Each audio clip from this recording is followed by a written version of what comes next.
이 세 책의 관계를 항상 머릿속에 정리가 돼야죠. 에스라, 느헤미야, 에스더. 그러면 이제 에스라서는 1차 기한과 2차 기한의 역사요. 그 다음에 느헤미야는 3차 기한의 역사입니다. 그 다음에 에스더서는 1차 기한과 2차 기한 사이에 아직 기한하지 못하고 바사에 남아있는 유대인 사회에 일어났던 하나의 사건이 바로 에스더서입니다. 에스더서. 그래서 이제 에스더서는 2차 기한과 3차 기한, 그러니까 에스라서 7장부터 나타나는 2차 기한과 느헤미야 그 3차 기한이 일어나게 된 큰 역할을 했던 것이 바로 에스더 사건입니다. 에스더 사건.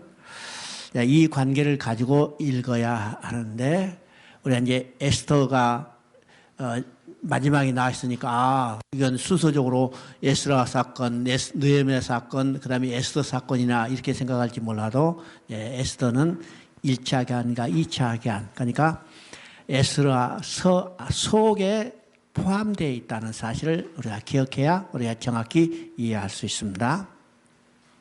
느헤미야는요, 이제 3차 기한입니다. 느헤미야가 기한 3차로 기한할 때는 실제로 숫자가 얼마 되지 않았어요. 그냥 쉽게 이야기하면 느헤미야 단독으로 귀국했다 이렇게 생각해도 돼요. 그래서 이제 느헤미야가 3차로 기한한 것은 이렇게 2차로 귀환한, 에스라가 2차로 귀환한 후에 한 15년 정도 시간이 있다가 이제 3차로 귀환을 했습니다. 그러면 느헤미야가 귀환하는 것은 어느 때인가? 느헤미야가 귀환했을 것은 이제 거의 귀환해가지고 성전을 건축하고 그 다음에 한 100년 정도의 역사 기간이 있었다고 하죠. 이 시간이 지난 후에 느헤미야가 3차로 귀환해서 느헤미야가 한 일은 어떤 일인가? 성벽을 재건하는 일입니다. 성벽을 재건하는. 그러니까 스룹바벨이 돌아와서 한 일은 성전을 재건하는 일이고 느헤미야가 돌아와서 하는 일은 성벽을 재건하는 일입니다. 성벽을 재건하는 일. 그러면 이제 1장부터 6장까지가 바로 성벽을 재건하는 역사, 돌아서 역사고, 그 다음에 7장부터 10장까지는 성벽을 재건한 후에 다시 에스라를 초청해가지고 신앙 부운동을 일으키는 역사입니다. 일으키는 역사고, 그 다음에 3차, 10장부터 11장부터 13장까지는 이제 느헤미야가 신앙 부흥을 일으키고 바사로 돌아갔어요. 그럴까요? 느헤미야가 돌아간 것은 완전한 귀국이 아니었습니다. 왕의 허락을 받아서 내가 우리 조국 성벽이 아직도 여기 회파되어 있다는데 슬픕니다. 그랬더니 이 왕이 뭐라고 써요? 그러면 휴가 줄 테니까 갔다 와. 그래서 휴가를 받고 돌아와서 여기 예루살렘에 왔습니다. 예루살렘에 왔죠. 그래서 이제 그 휴가 기간 내, 어디요? 휴가 기간 내 성벽을 다 완공하고, 휴가 기간이 끝나니까 이제는 바사로 다시 돌아가서, 있는 동안에 10년 만에, 10년 정도 있다가 예루살렘에 다시 와봤어요. 그 기간이 10년, 그러니까 학자들한테 10년요. 10년 정도 바사에 갔다가 돌아와 보니까 어떻게 했어요? 신앙 부운동을 일으켰던 것이 다 원위치로 돌아가 버렸어요. 쉽게 말하면 개판이 되어버렸죠. 이것이 11장부터 13장까지 역사입니다. 13장까지 역사죠. 그러면 이제 구약의 이스라엘 역사는 어디서 끝나냐면 느헤미야 13장에서 끝납니다. 느헤미야 13장이 끝나죠. 이때 하나님께서 불러서 활동하게 한 선지자가 바로 말라기 선지자예요. 그러면 말라기 선지자의 시대는 느헤미야 13장과 겹치는 시대인 것을 우리가 보게 되죠. 그러면 구약의 역사로 느헤미야 13장이 끝나고 선지자의 활동이 말라기 선지자로 끝난다면 어느 시대일까요? 바로 구약은 인간의 전적인 타락 전적인 부패, 인간 자력 구원의 불가능성을 보여줍니다. 왜죠? 이것이 이제 성경에서 또 큰 틀이 나오죠. 하나님이 어떤 일을 해주셨는가? 그에 대한 인간의 반응은 어떤 것일까? 두 번째. 그럼에도 불구하고 하나님이 어떤 일을 해주셨어요? 바로 이것이 성경이 반복되는 사이클이었습니다. 인간의 전적인 부패, 인간의 전적인 타락, 하나님을 배워가고 하나님의 율법을 지키지 않고 우상을 숭배하고 타락한 이 백성들을 어떻게 해요? 하나님은 버리지 아니하시고 그를 돌아오게 해요. 누구를 통해서? 신약의 역사, 곧 예수 그리스도를 통해서 돌아오게 하는 겁니다. 이 성경이 반복되는 사이클이라고 했습니다. 그죠? 이 성경에 나타나는 이 반복되는 사이클을 보면 참 재밌어요. 그죠? 성경 읽기가 참 쉬워져요. 그죠? 창세기 역사도 이것이 반복되고 구약의 역사도 반복되고 열왕기의 역사도 반복되고 사사기 역사도 이 사이클이 반복되고 성경의 전체 큰 틀도 구약과 신약의 역사도 이 사이클이 반복되는 것을 우리가 보게 되는 겁니다. 보게 되는 거죠. 자, 40분에 끝나야 하니까 빨리 가야겠다. 자, 느헤미야 이제 1장을 봅니다. 느헤미야 1장을 참 보면요, 우리가 해야 할 일이 무엇인가를 참 우리로 하여금 다시 한번 생각하게 합니다. 네죠? 자, 느헤미야 1장을요. 3절을 한번 봅니다. 2절 3절을 봅니다. 내 형제 가운데 하나인 하나니가 두어 사람과 함께 유다에서 내게 이르렀기로 내가 그 사로잡힘을 면하고 남아있는 유다와 예루살렘 사람들의 형편을 물은즉 그들이 내게 이르되 사로잡힘을 면하고 남아있는 자들이 그 지방 거기에서 큰 환난을 당하고 능욕을 받으며 예루살렘 성은 허물어지고 성문들은 불탔다 하는지라. 내가 이 말을 듣고 있어서 울고 수일 동안 슬퍼하며 하늘의 하나님 앞에 금식하며 기도하며 그렇습니다. 지금 이제 느헤미야가 지금 이 느헤미야를 쓸 때는 몇 년 정도 지났다고 했어요? 몇 년 정도 돼요? 참고 우리가 짧은 시간 같지만 굉장히 긴 시간이에요. 포로로 일차로 끌려다니까 605년이고 지금 이 느헤미야가 지금 기도하고 울며 기도할 때는 어느 때인가? 벌써 100년 정도가 지나는 거야. 100년 가까이 지났죠? 그러면 느헤미야가 지금 이때라면 느헤미야는 포로로 끌려온 1세대는 아닙니다. 그죠? 1세대는 아니에요. 시간적으로 그렇죠? 1세대는 아니고 1.5세대나 아니면 완전한 2세대에 있을지도 몰라요. 정확한 기록은 모르지만 하여튼 그 정도 된다면 조국에 대해서 그렇게 큰 관심을 가질 수도 없고 느헤미야는 지금 어떤 사람이냐? 바사에서 술관원입니다. 굉장히 높은 위치에 있는 거죠. 비서실장은 아니다 하더라도 술관원하면 어떤 위치냐면요, 왕이 자기 왕비보다 더 총애하는 사람입니다. 신임한 사람이에요. 우리가 술관원하니까 뭐 술 따라주는 그런 사람 정도가 아니라 다 요리를 해놓고 왕이 먹기 전에 가장 최후로 왕이 숟가락 대고 먹기 전에 이 음식을 시식해 보는 사람입니다. 만약 독사락에서 그 독을 넣었다면 누가 먼저 죽어요? 시식했던 이 술관원이 죽는 겁니다. 술관원이 죽어요. 그러니까 이 술관원은 왕이 자기 왕비보다 더 신임하죠? 신임해요. 그 정도 위치에 올라갔다 해서는 굉장한 아주 고관의 위치에 어렵고 부귀 영화를 누릴 위치에 있는 사람입니다. 그죠? 야, 내 이 정도 됐으면 이제 뭐 잘 살겠다. 이렇게 끝이 아니고 자기 조국을 깊이 생각하고 가슴 깊이 품었다는 사실을 우리가 보게 되는 겁니다. 그래서 자기 조국의 소식을 계속해서 듣는 거예요. 도대체 어떻게 되는가. 그때 예루살렘에 온 하나니라는 이 사람이 아직도 성벽이 재건되지 말라고 그 백성이 고난을 받고 있다는 소식을 듣고 그들은 깊이 마음에 아픔을 느끼게 되는 겁니다. 이게 누구의 마음일까요? 바로 누구의 마음이에요? 우리 성경에 보면 또 한 사람의 마음이 있었죠? 바울의 마음이 있어요. 바울도 자기 조국에 동족을 해서 가슴이 아프다고 그랬습니다. 아프다고 그랬어요. 바로 느헤미야가 가졌던 마음입니다. 그렇죠? 느헤미야가 돌아와서 이제 그 성벽에 아직 중건되지 못했다는 소식을 들으니까 가슴이 아프죠. 그래서 느헤미야가 이제 돌아와서 이 소식을 듣고 느헤미야가 하나님 앞에 기도합니다. 예루살렘 성벽이 재건해서 울며 기도했습니다. 지금 해파된 내 조국의 성벽을 다시 중건하도록 하나님 앞에 기도하는 겁니다. 그때 기도는 어떻게 했어요? 앞에서 에스라가 기도했던 내용과 비슷하죠.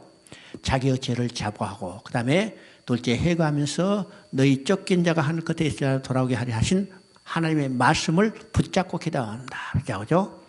그 다음에 이것이 하나님 뜻대로 하는 기도고 더 나아가서는 느헤미야는 그 사람 앞에서 은혜를 입게 하여서 하나님께 간구하는 것으로 기도를 맺고 있죠. 이제 2장에는 드디어 느헤미야가 왕의 허락을 받고 돌아가는 겁니다. 느헤미야가 이제 간절히 이 예루살렘 성벽이 아직 회파되어 있다는 소식을 듣고 간절한 마음으로 하나님 앞에 기도했어요. 그 기도가 응답돼서 4개월 만에 드디어 돌아갈 기회를 얻게 된다. 자, 어느 날 보니까요. 왕이 지금 느헤미야를 보니까 얼굴이 어떻게 해요? 별로 좋지 않아. 근데 이 술관원이 얼굴이 좋지 않다. 얼굴에 근심이 있다. 이런다면 이것은 당장 모가지입니다. 모가지예요. 왜일까요? 술관원이 얼굴이 좋지 않다는 건 두 가지 이유예요. 첫째는 병이 있거나, 그죠? 병이 있으면 얼굴이 색깔이 변하죠? 그러면 이 술관원이 지금 병이 있다는 것은 어떤 의미예요? 지금 큰일 났어. 음식 맛도 몰라. 독이 있는지 없는지도 몰라. 그죠? 그러니까 이건 당장 죽임을 당할 수 있어요. 또 두 번째는 그 마음에 다른 마음을 품고 있다면, 쉽게 말하면 반영모의 마음을 품고 있다면 얼굴이 좋지 않은 겁니다. 그렇죠? 자, 왕이 그 근심스러운 얼굴을 봤을 때 당장 야 데려가 하면 끝이죠. 근데 이 느헤미야는 왕으로부터 얼마나 신임을 받았는가. 왕이 이 근심스러운 얼굴을 보고 물어보는 거예요. 너 왜 그렇게 얼굴이 상했냐? 무슨 근심이 있어? 그때 느헤미야는 그 기회를 타서 자기가 가지고 있는 마음을 다 왕에게 전했을 때 왕이 뭐라고 했어요? 야, 내가 휴가 줄 테니까 가서 네 조국 성벽을 재건하라. 성벽을 재건하라. 참 이 성벽을 재건하는 거고 허락한 것도 참 대단한 일이죠. 대단한 일입니다. 바벨론은 어떤 나라예요? 바벨론은 이 바산은 어떤 나라입니까? 어떤 나라? 바로 지금 이 예루살렘, 이스라엘을 지배한 나라죠. 통치하는 나라예요.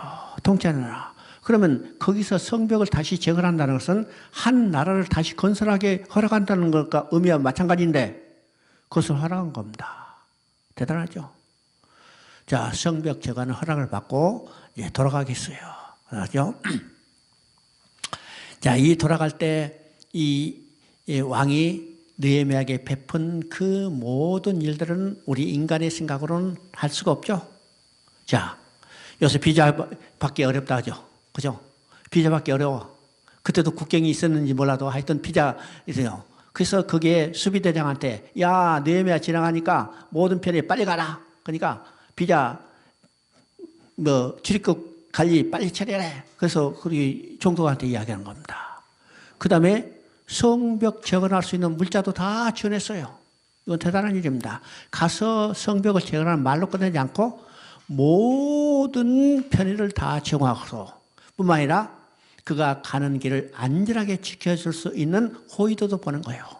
그러니까 느헤미야가 얼마나 왕의 총애를 받았는가, 신임을 받았는가를 우리가 볼 수가 있죠. 볼 수가 있습니다. 자, 느헤미야가 지금 드디어 성벽 재건하기 위해서 예루살렘에 돌아왔어요. 그런데 거기에 거주하던 사마리아 사람들, 산발락과 토비아가 느헤미야를 보고 뭐라고 이야기해요?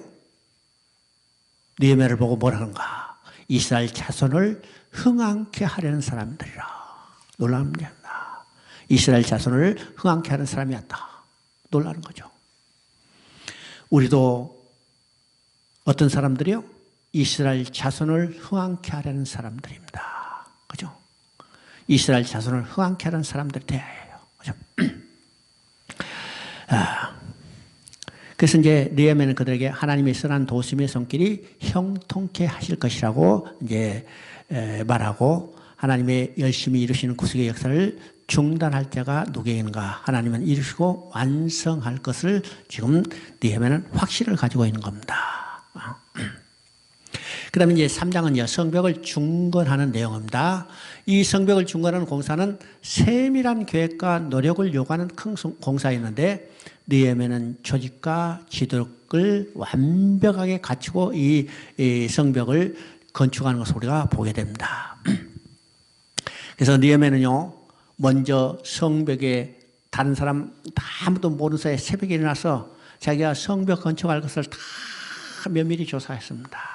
면밀히 조사해서 그저 막연히 한 게 아니라 면밀히 조사한 다음에 그 성전을 건축할 수 있도록 다 가게별로 이게 분담해서 성전을 건축했어요.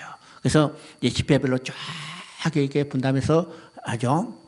자, 어떤 미국의 기독교 학자는 아니고 일반적인 그 경영을 연구하는 학자가 느헤미야의 지도력을 연구해서 책을 쓴 것이 있어요. 오래전에 지금은 이제 다 잊어버렸는데, 이 사람이 느헤미야의 지도력, 그죠?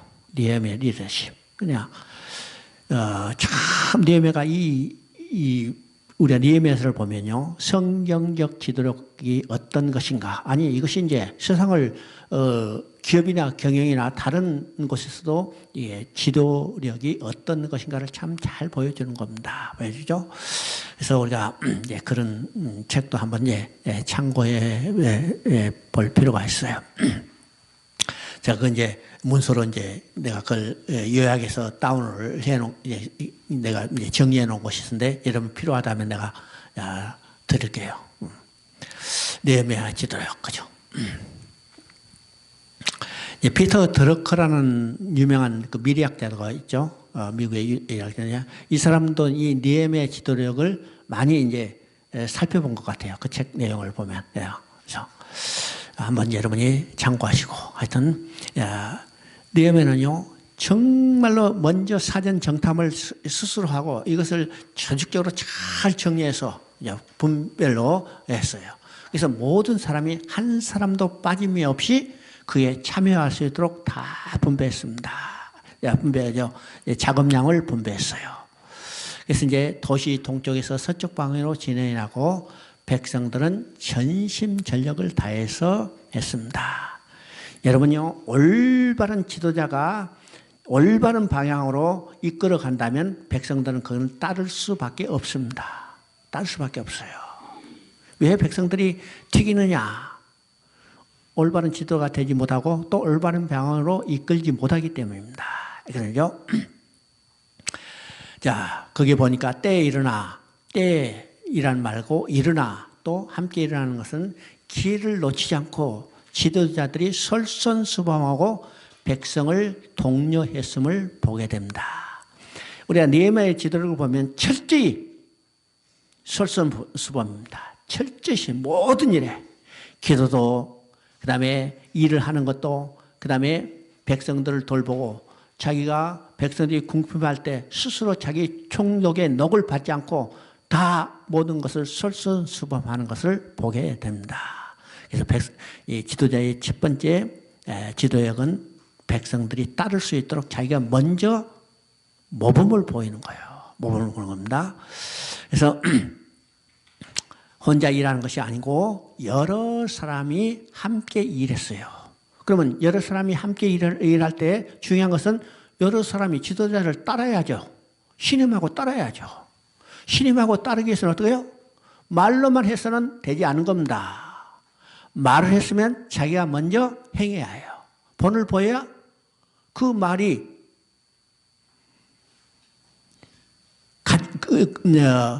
의미가 있고 말하는 것을 따르게 되는 거죠. 따르게 돼요. 그 다음에 5절에 봅니다. 3장 5절을 한번.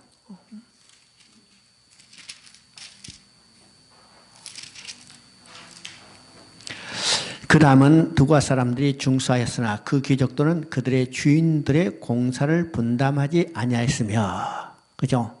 백성들은 열심히 했어요. 백성들이 열심히 했는데 그 중에 누가 농땡이 쳤어요? 귀족들입니다. 그 귀족들은 그들의 주인들의 공사를 분담하지 아니하였으며, 이 귀족들이요, 여기서 지금 한 분담을 받은 한 지파만 지금 이야기했는데, 이것을 통해서 다른 쪽에 있는 귀족들도 똑같은 것을 보게 돼요.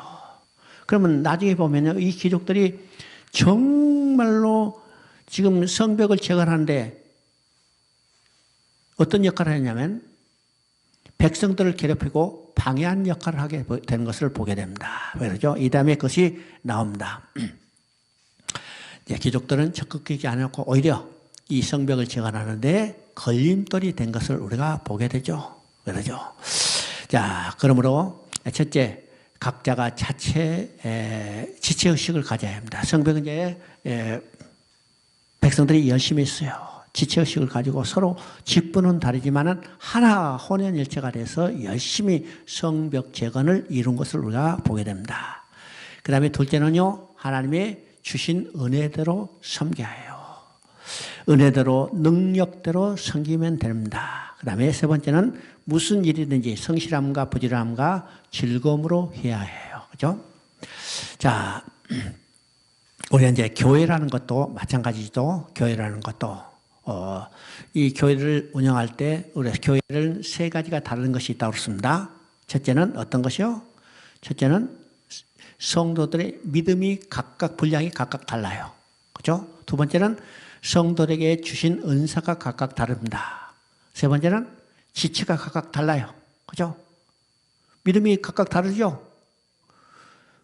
지금 교회 다닌 지 얼마 되지 않은 사람, 오래된 사람, 성경 많이 연구한 사람, 또 모르는 사람, 기도 열심히 하는 사람 다 달라요. 똑같을 수 없어요. 또 은사가 각각 달라요. 어떤 사람은 은사가 쫙 각각 다르죠. 우리는 성경에 나온 은사만 생각하지만은 성경에 다 기록되지 않은 수많은 우리가 다 해야 될 수 없는 많은 은사들이 있어요. 그렇죠? 성경에 청소하는 은사 안 쓰셨잖아요. 근데 청소하는 은사, 봉사하는 은사 많이 있어요. 큰 사람 없으면 교회에 다니잖아. 그래서 은사가 각각 다르죠? 세 번째는 지체가 각각 달라. 우리 저기 집에 오신 분 같이 키 큰 분도 있고, 또 키 적은 분도 있고, 남자도 있고, 여자도 있고, 어린아이 있고, 어른도 있고, 또 신분도 각각 다르고, 학벌도 다 다르고, 출신도 각각 달라요. 다 지체가 다릅니다. 이 지체가 다른 것을 적절한 지체, 그들의 최대한 능력을 다 끌어올 수 있도록 만드는 것이 뭐냐? 바로 지도력입니다. 지도력이죠?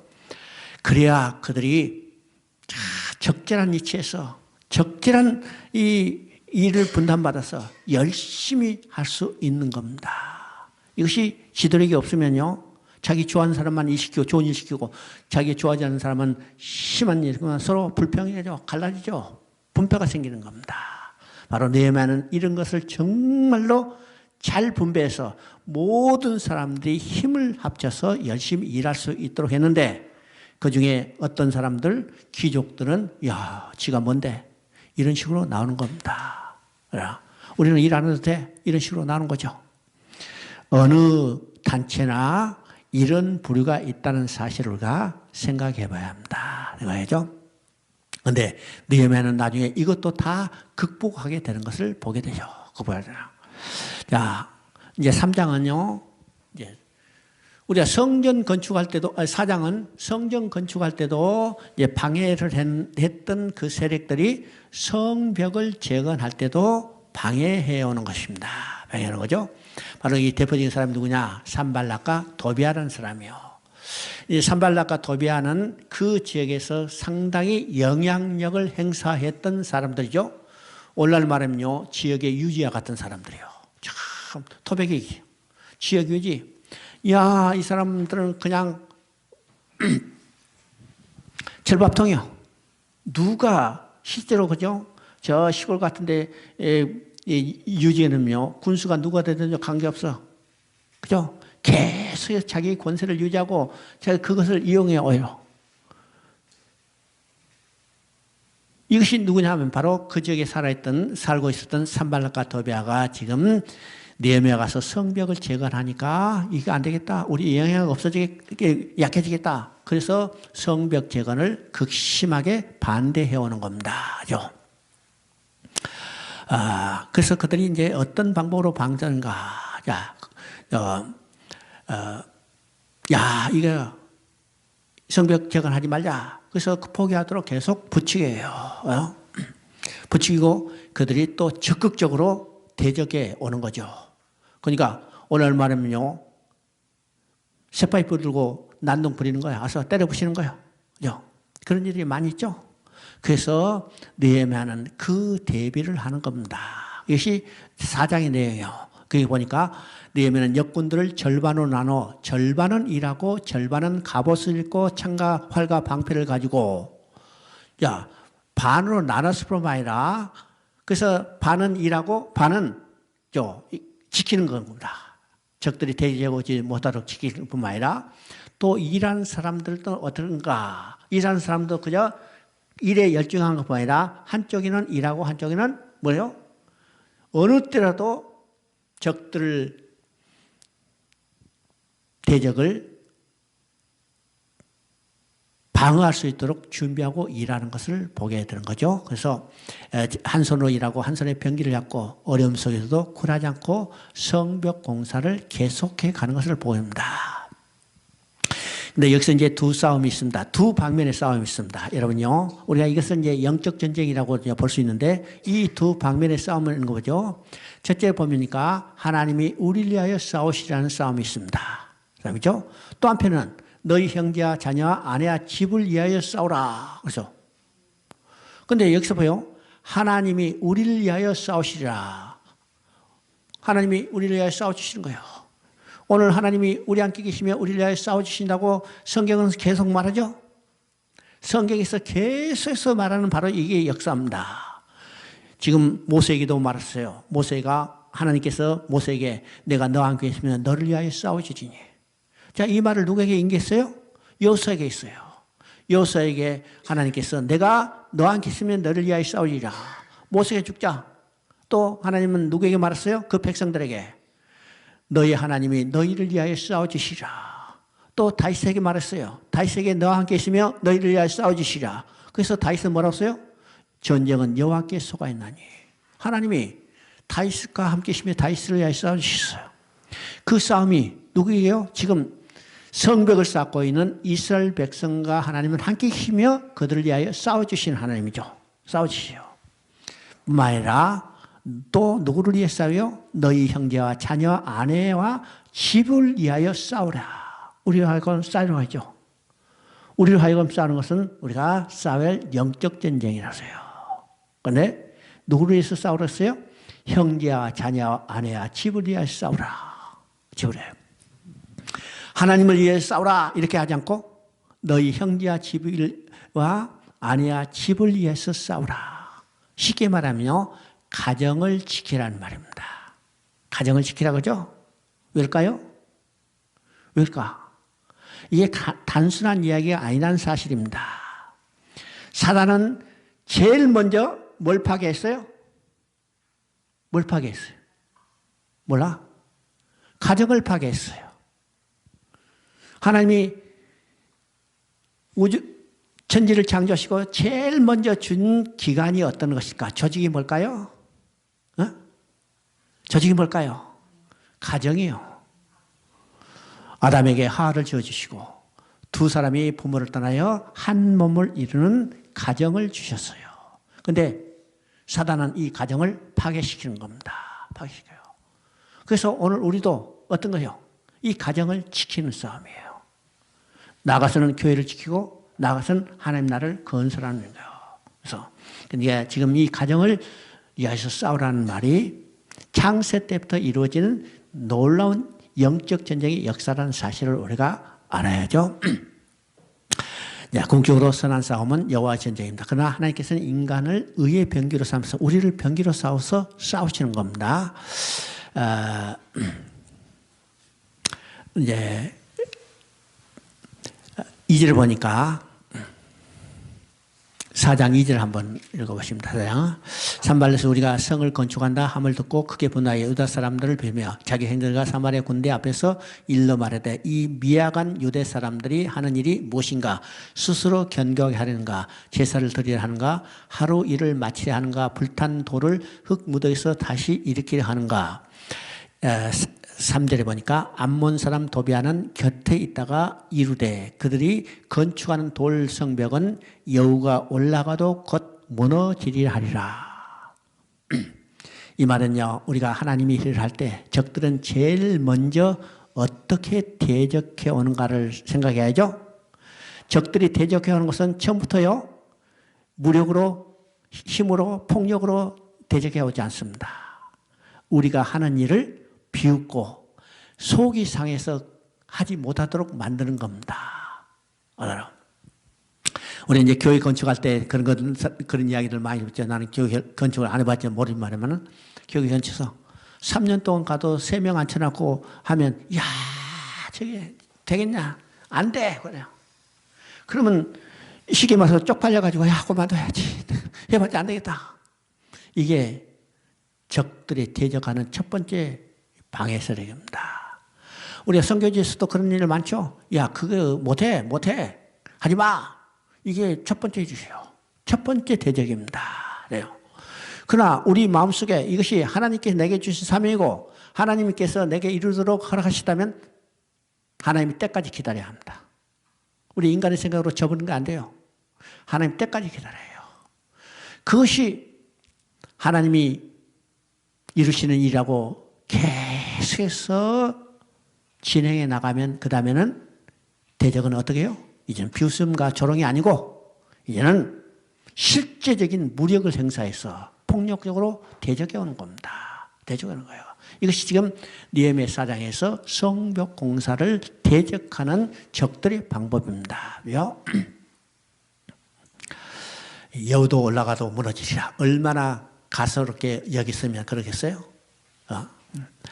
이때 느헤미야는 그 일을 하나님께 맡기고 묵묵히 하던 일에 최선을 다했습니다. 그들이 비웃음에 대한 보응은 하나님께 맡기고 우리는 하던 일을 계속해서 열심히 해 나가야 할 것입니다. 그렇게 하면 모든 일을 아시고 또 판단하시는 하나님께서 공정하게 일을 처리할 것이기 때문이죠. 그러니까 우리가 하는 일들은 다 하나님께서 알고 계시고 하나님께서 보고 계시고 또 우리가 그것이 정말로 하나님께서 내게 주신 사명이다 하면은 끝까지 견뎌 나가야 해요. 그 다음 이제 5장에서는 또 이제 부딪히는 일이 뭘까? 아까 귀족들이 일하지 않았다고 했어요. 귀족들이 일하는데, 자, 이게 첫 번째 비웃음이고, 두 번째는 이제는 그들의 실제적인 삶에 나타나는 고난과 핍박입니다. 핍박이죠. 지금 성벽 공사를 해나가는데 이게 하루아침에 일어날 일들이 아니죠. 엄청난 공사입니다. 엄청난 공사. 다시 생각해 보세요. 그때 예루살렘 성이 얼마나 큰지 잘 모르겠지만은 하여튼 예루살렘 성 하면 간단한 이야기 아니죠. 간단한 이야기 아니에요. 그 성벽이 무너져서 그 공사를 한다는 것은 요새 같으면 중장비가 있으니까 그냥 끌어올리겠지만은 다 사람이 인력으로 했어요. 인력으로. 지금 만리장성 가보면요. 그 돌을 하나 쌓는데 나는 그 산꼭대기에 그 큰 돌을 어떻게 운반했는지 알 수도 없죠. 그러니까 미국 사람이 거기 만리장성 가버리고 딱 예치는 사람이 3마리요. 이야, 크다. 그죠? 그죠? 두 번째, 이야, 이건 누가 어떻게 했을까? 세 번째, 미친놈들. 그죠? 미친 짓 하는 거죠. 거기다가 뭘 그렇게 큰 돌을 갖다가 이제 올려놨는지, 이게 기록에 하면 만리장성을 쌓다가 수만이 죽었대요. 수만이. 죽을 수밖에 없죠. 그러니까 그 성벽 쌓는 일이 결코 쉬운 일이 아니고 큰 일이었어요. 많은 시간과 오랜 노력, 그러니까 자기들이 생각을 다 베끼고 그 최선을 다해서 일을 하는데 또 그때 어떤 일이 많은가? 이 지역에 가뭄이 들었어요. 심한 기근이 들었죠. 심한 기근이 들어서. 자, 그것을 이용해서 귀족들이 백성들을 고혈을 짜는 겁니다. 뭐 했어요? 뭐 했어요? 고리대금업자가 된 겁니다. 고리대금업자. 그러니까 지금 백성들이 어떻게 해요? 먹고 살기 위해서는 이 식량을 얻어야죠. 식량을 얻기 위해서는 빚을 냈어요. 빚을 내면 곧 누가 전주가 되냐면 귀족들이 전주가 되고 귀족들이 곡물을 파는 거예요. 그러니까 이 고리대금으로 돈을 얻어서 비싼 값을 주고 이게 곡식을 사는 겁니다. 다 누구 배불을 해요? 전주가 버리는 거예요. 귀족들이요. 귀족들. 오늘요, 앞으로 세대는 어떻게 변할까? 5%가, 세계 5%가 95%를 지배하는 시대로 바뀌어질 겁니다. 그죠? 그래서 오늘 부자들은 점점 더 가난하게, 백성들을 가난하게 만드는 것이 정책이에요. 앞으로 그것이. 오늘 지금 그런 것이 나타나죠? 나타나는 겁니다. 왜요? 백성들이 가난해야 자기들은 더 큰 수입을 올릴 수 있는 겁니다. 이게 놀라운 이론들이죠? 놀라요. 지금 미국에 지금 엄청난 지금 선거 부정이 누가 획책하고 있는가? 앞으로 나중에 보세요. 부자들이요. 부자들이요. 조지 솔로스, 그다음에 마이크로 거기 빌 게이트. 다 이런 사람들이 저지른 겁니다. 실제로는 엄청난 일들이죠. 바로 이 귀족들이 일하는 성벽 쌓는 때 일하지 않았어. 왜요? 성벽 빨리 쌓아주면 자기들이 수입이 돈 벌 시간이 짧잖아요. 그러니까 못 하는 겁니다. 일 안 해. 일 안 해. 그러다가 결국은요, 백성들의 고혈을 짜내는 겁니다. 고리대금으로.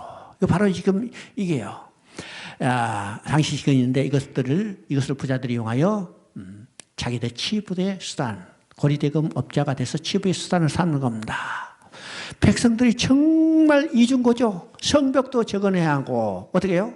지금 먹을 것도 조달해야 해요. 그래서 이제 원망과 불평이 싹트기 시작해요. 느헤미야가 이것을 알게 되는 거죠. 그래서 느헤미야는 총회를 소집하여 부자들을 책망하고 이자를 받는 것을 흠하고 저당 잡는 것을 되돌려주는 겁니다. 되돌려. 물론요, 느헤미야는 총독이니까 그 부자들을 다 한꺼번에 처단할 수도 있었는데 처단하지 않았어요. 처단하지 않고 느헤미야는 자기가 솔선수범하는 겁니다. 그래서 느헤미야는요, 총독의 녹도 받지 않았어. 그러니까 소위 말해서 요새 월급 한 푼도 받지 않은 거죠. 다 내놓고 그것을 오히려 백성들이 먹고 사는데 필요한 것을 다 내어놓은 겁니다. 내가 내놨으니까 너희도 내놔라. 시작이 총독이 스스로 솔선수범하니까 이 귀족들도 솔선수범한의 총독의 설득에 설보가 당할 수밖에 없죠. 그래서 이 문제를 스스로 해결하는 겁니다. 그래서 느헤미야가 이제 이 성벽을 재건하는 과정에서 보여준 탁월한 지도력은 하나님의 일을 해나갈 때 갖춰야 할 지도자의 차들이 무엇인가를 우리가 보게 되는 겁니다. 먼저 일을 시작하기 전에 느헤미야는 어떻게 했는지 우리가 주목했는데 먼저 성취 가능한 목표를 목표를 세웠고 또 이 목표를 달성하기 위해서 우선순위가 무엇인지 무엇부터 해야 할지를 정했습니다. 그러면 우선순위가 뭘까요? 첫 번째는 어렵고 힘든 일 앞에 먼저 하나님께 기도했어요. 그렇죠?